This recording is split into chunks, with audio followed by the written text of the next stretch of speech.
When I first began to collect stories for this book, I was determined not to simply tell about a ghost sighting. I wanted not only a good ghost story, but also stories of mysterious happenings in and about the Ozarks.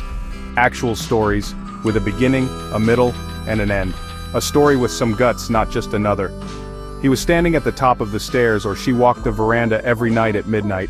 I wanted to know who stood at the top of the stairs and why she walked the veranda at midnight.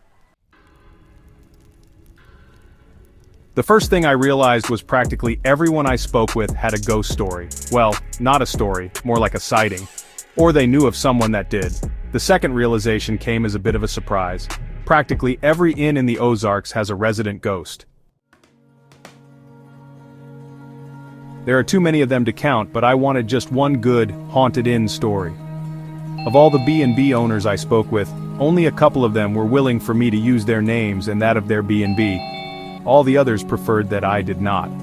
They wanted me to include their story, were anxious even, but caught in a dilemma. They wanted their ghost-loving guests to know they had a ghost or two or three on the premises, but preferred that the general community, the non-believers, not think that they, the owners of the inn, actually believed those crazy ghost stories themselves.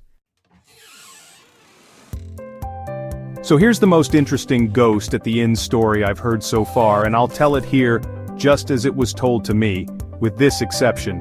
The names are changed to protect the innocent and not so innocent. Of course I can't tell you which inn, and I can't tell you where, but if you see the framed photo of a bearded gentleman hanging behind the check-in desk, you'll know you're in the right place. Hannah Irene Kirkendorf was the spinster daughter of Howard Kirkendorf, the owner of the Kirkendorf Inn. A popular inn and boarding house in a thriving little town nestled in the heart of the Ozarks. Hannah, an only child, had lost her mother at an early age and had lived her sheltered life at the inn.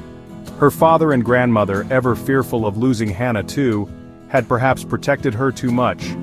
She had not traveled as many of her friends had, nor had she been exposed to other cultures or experienced any adventures to speak of. However cherished she might have been by her family, Hannah was by no means considered a beauty.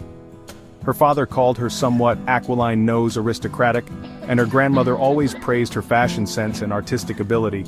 Hannah was 30 years old and never married, considered a spinster for many years, but now, there was a man in her life, just when she had lost all hope.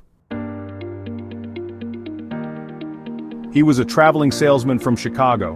J. Rafe Spaulding had been coming to town every month for 3 years. He was an advertising specialties salesman, and always seemed to have something new, an idea or a product, which would help his client increase their own sales no matter what they had to offer. He always arrived at the train depot just before noon and would walk to the inn where he would have a simple meal served family style, which was the custom of the day back in the 1890s. And that is how he and Miss Hannah became acquainted. Hunters and trappers, lumbermen and railroad workers were the most common guests at the Kirkendorf Inn, while Mr. J. Rafe Spaulding was the most uncommon. He carried himself like an aristocrat, smelled of English fern, the new scent by Penhaligon, and always arrived with a fresh boutonniere bud in his lapel. After they had known each other for a time and J. Rafe had convinced Hannah and her family of his good intentions, they would often take a picnic lunch to some secluded spot. In fact, they had a secret nook of their own, high on a bluff overlooking the railroad tracks and the river. A bower of wild grapevines assured them of privacy, and there they would laze away the afternoon, do what lovers do, and plan their future together. Afterwards, they would walk back to the inn where they'd have dinner, then retire, each to their own rooms. A very respectable couple in the eyes of the townspeople, where every action and reaction was scrutinized and gossip was a form of entertainment. Hannah had always been a paragon of virtue and above any type of gossip, either real or imagined. Her trysts with Mr. The next day, Mr. Spaulding would visit his clients about town, show his new products, and take orders. He would usually lunch with one or the other of them and have finished with business by early afternoon, leaving the remainder of the day to be spent in the company of the ever-obliging Miss Hannah. Whatever plans Miss Hannah made were perfectly agreeable with Mr. J. Rafe Spaulding. Yes, he thoroughly approved of her choice of a silver pattern. Yes, of course, the wedding should take place at the inn. Certainly they would buy a house in town and he would move his base of operations there and cut back on his travel. He was the most agreeable man Hannah had ever met. Perhaps not the most handsome, but he certainly was agreeable and successful, very successful. What more could any woman want?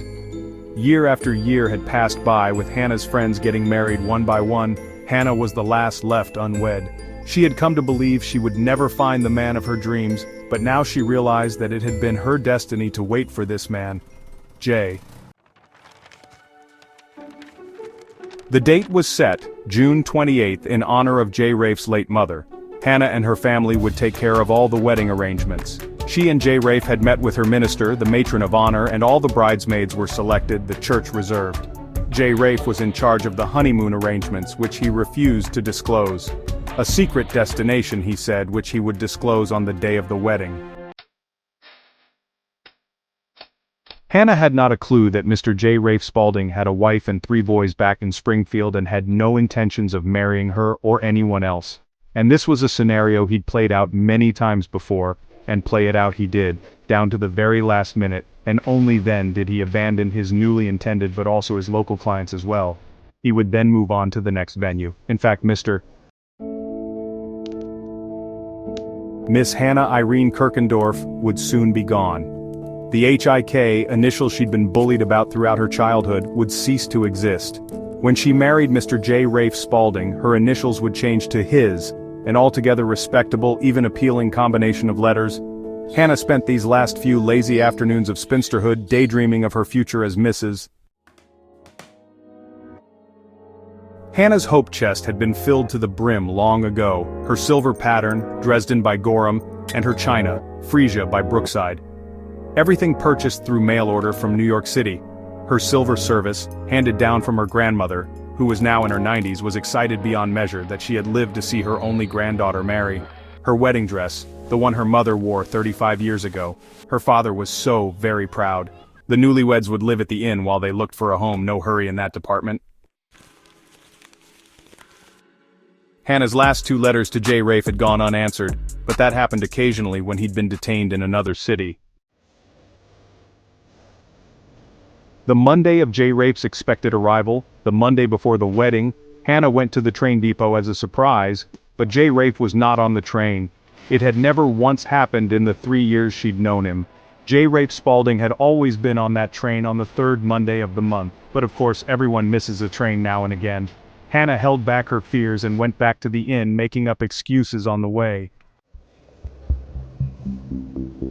After leaving the train depot, Hannah proceeded to pay a visit to each of Jay Rafe's 3 clients in town. Each one told her the same thing. Mr. J. Rafe Spaulding had sent telegraphs from Springfield informing them that he had been assigned a new position in Chicago, and a new salesman would be calling on them next Thursday. The next day, Wednesday, the day of the wedding, Hannah Irene Kirkendorf didn't meet the train at the station. She went instead to the vine-covered bower, where she and Jay Rafe had become lovers, and she walked out onto the rock ledge and threw herself off the ridge onto the path of the approaching train. Now, skip ahead 100 years or so as I stand at the check-in desk of that same inn and stare dumbfounded at the owner who has just refused me a room because of my Van Dyke beard. She's produced a grainy photograph of a well-dressed, portly gentleman in a tweed jacket sporting the very same type of beard I have so carefully preened and nurtured for quite a few months now. A beard I've been told is a fine example, so I'm practically speechless that anyone in this day and age would refuse someone any type of service based upon appearances, especially because of a beard. Now skip ahead 100 years or so as I stand at the check-in desk of that same inn and stare dumbfounded at the owner who has just refused me a room because of my Van Dyke beard. She's produced a grainy photograph of a well-dressed, portly gentleman in a tweed jacket sporting the very same type of beard I have so carefully preened and nurtured for quite a few months now. A beard I've been told is a fine example, so I'm practically speechless that anyone in this day and age would refuse someone any type of service based upon appearances, especially because of a beard. You do have a room available, right? I'm thinking I must have somehow misunderstood the refusal. Her words hit me like a ton of bricks. This was not about availability, but something deeper, something unsettling. This guy weighs at least twice what I do and has a nose like W.C. Fields, I reply, still not believing this is happening. It's the beard, I told you I'm not going to rent a room to anyone with that kind of a beard, and trust me, she said, you don't want a room here anyway. There's another B&B just 2 blocks down at the end of Main Street. Okay, but why not? Why is it you don't want to rent to a man with this kind of beard, which by the way is called a Van Dyke beard? Just give me one good reason. Because I don't like being jolted awake at 3 o'clock in the morning every time I do, that's why. And why on earth would I do that? I'm tired, I have to be on my way early in the morning, believe me I will not be up at any 3 o'clock in the morning. Why would you possibly think that? Innkeeper? Because of the ghost. She won't let anybody with that kind of a beard sleep here in the inn. She'll do whatever it takes to get them up and out of here, and if the man has a wife, well, you can be sure there's going to be some blood-curdling screams to go along with the pounding on my door. Nope, just not worth it, that's all there is to it. Sue me if you want, the judge is my cousin. He used to have a beard like yours and he and his wife tried to stay here one night. She? The ghost is a she? I asked. Innkeeper? Yes, her name is Hannah. If you want to know anything more about her, it's all well documented. Just stop by the museum across the street.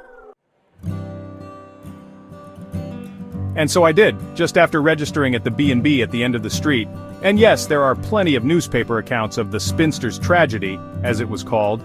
There's even a torrid early tabloid account entitled, Jilted Spinster Decapitated by Train, so I suppose you could say the event is documented, but how do you document a ghost? And so I did, just after registering at the B&B at the end of the street. And yes, there are plenty of newspaper accounts of the spinster's tragedy, as it was called.